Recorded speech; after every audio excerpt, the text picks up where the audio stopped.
నమస్తే అండి. ఈరోజు అయితే నేను చాలా టేస్టీగా ఉండే అందరూ ఎంతో ఇష్టపడే చికెను గోంగూర చేస్తున్నానండి నా స్టైల్లో. చూడండి, టమాటాలు అండి 1/2 కేజీ వేసుకుందాం. ముందు వేసుకుంటే బాగా మగ్గుతాయండి టమాటాలు అన్నవి. పైన వేస్తే గోంగూర పైన వేస్తే మగ్గవు. ఇది చూడండి, 8 పచ్చిమిరపకాయలు అన్నవి ఎక్కువ వేసుకోవాలండి మనం, అప్పుడే టేస్ట్ బాగుంటుంది మనకి గోంగూర. ఇప్పుడు ఇందులోకి మనం కొద్దిగా మసాలా వేసుకుందామండి. చూడండి, పచ్చి మసాలా ఈ గోంగూరలో సరిపడా అండి. మనం కూరలో విడిగా వేసుకుంటాం. ఒక కట్ట గోంగూర అండి. చూడండి, శుభ్రంగా కడిగేసి ఉంచుకున్నాను. ఇది బాగా పెట్టేసుకుందాం ఇలాగా.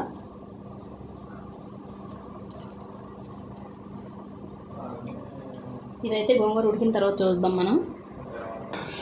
చూడండి, గోంగూర అయితే బాగా ఉడికిపోయింది.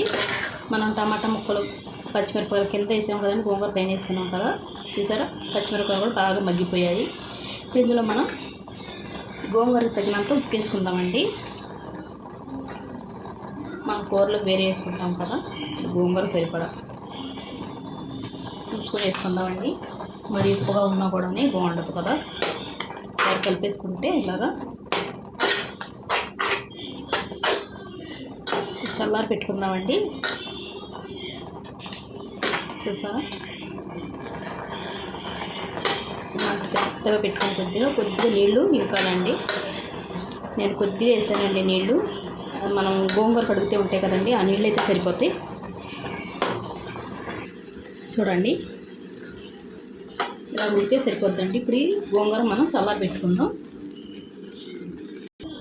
ఇప్పుడైతే బాండి పొయ్యి మీద పెట్టానండి. ఇప్పుడు నూనె వేసుకుందాం. గోంగూర చికెన్ కదండి, కొద్దిగా నూనె ఎక్కువ ఉంటేనే బాగుంటుంది, నూనె తక్కువ ఉంటే బాగుంటుందండి. కొద్దిగా నూనె వేడెక్కాలి, చూసుకుందాం. నూనె సరిపోద్దండి. చూడండి, నూనె అయితే వేడెక్కింది. నేనైతే 1/2 కేజీ మాంసం తీసుకున్నానండి. దానికి ఈ సైజు ఉల్లిపాయలు పెద్దవండి 3 తీసుకున్నాను. ఒక 8 పచ్చిమిరపకాయలండి. ఇందులో మాత్రం పచ్చిమిరపకాయలు ఎక్కువ వేసుకోవాలండి, అప్పుడే టేస్ట్ బాగుంటుంది. నేను గోంగూరలో కూడా వేసుకున్నాను కదండి. ఇది వేగాలండి బాగాని. ఉల్లిపాయలు అయితే వేగిన తర్వాత చూద్దాం. మధ్యలో కలుపుకుంటూ ఉండాలి, సమానంగా వేగుతాయి కదండి కలుపుకుంటూ ఉంటే ఇలాగా. చూడండి, ఇందులో వేగిపోయినాయి కదా ఉల్లిపాయలు. మాంసం వేసుకుంటున్నాను, వీడియో ఆన్ చేయడం మర్చిపోయాను. వేసుకోవాలి. ఇందులో నేనైతే పసుపు, ఉప్పు, కారం, మసాలా అన్నీ కలిపేసుకున్నానండి. ఈ డీటెయిల్గా కావాలంటే కామెంట్ చేస్తే డీటెయిల్గా పెడతాను, ఎంతెంత కలపాలో. అవి ఆల్రెడీ నేను పెట్టున్నాను ఎలా కలపాలో చికెన్ కర్రీకి. నేనైతే పచ్చి మసాలా వాడతానండి.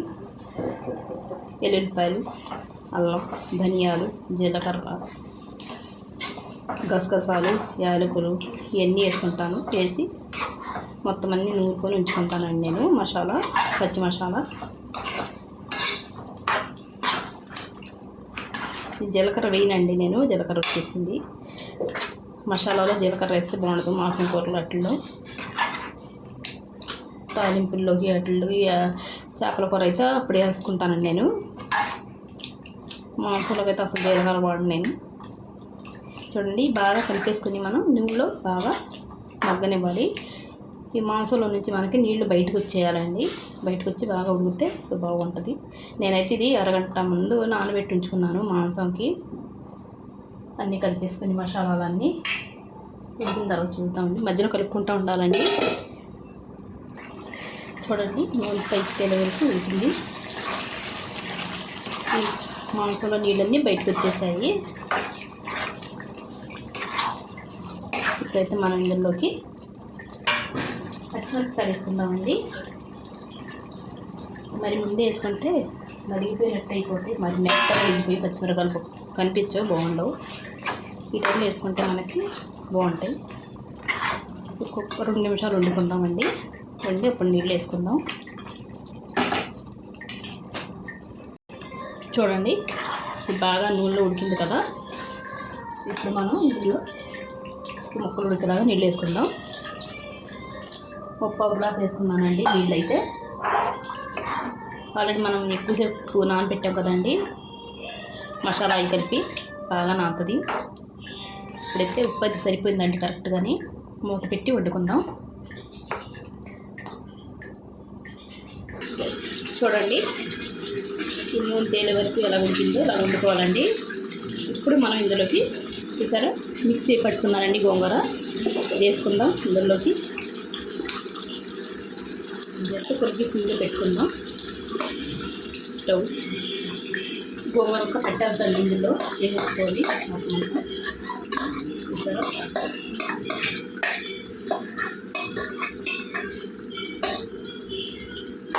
ఇదంతా బాగా కలిపేసుకుందామండి కూరలో కలిసేలాగా. చూడండి మొత్తం అంతా కలిపేసుకున్నాం కదా. ఇప్పుడు మనం మూత పెట్టి సిమ్లో పెట్టి వండుకుందాం నూనె తేలే వరకు. ఇది చల్లారితే చాలా టేస్టీగా ఉంటుందండి గోంగూర చికెన్. వేడి వేడి కన్నా రేపు తింటే ఇంకా టేస్ట్ ఎక్కువగా ఉంటుంది. సిమ్లో పెట్టి వండుకుందామండి. చూసారా నూనె ఇలా తేలింది. ఇలా తేలాలండి. ఇలా తేలితేనే మనకి చికెన్ గోంగూర చాలా టేస్టీగా ఉంటుంది. ఇది చల్లారే కొంచెం చాలా టేస్టీగా ఉంటుందండి. 2 రోజులు 3 రోజులైనా తినొచ్చు. ఇలాగే మనం అలా ఒకసారి మీరు ట్రై చేయండి. చూడండి ఇంతేనండి వీడియో నచ్చితే లైక్, షేర్, సబ్స్క్రైబ్ చేసుకోండి.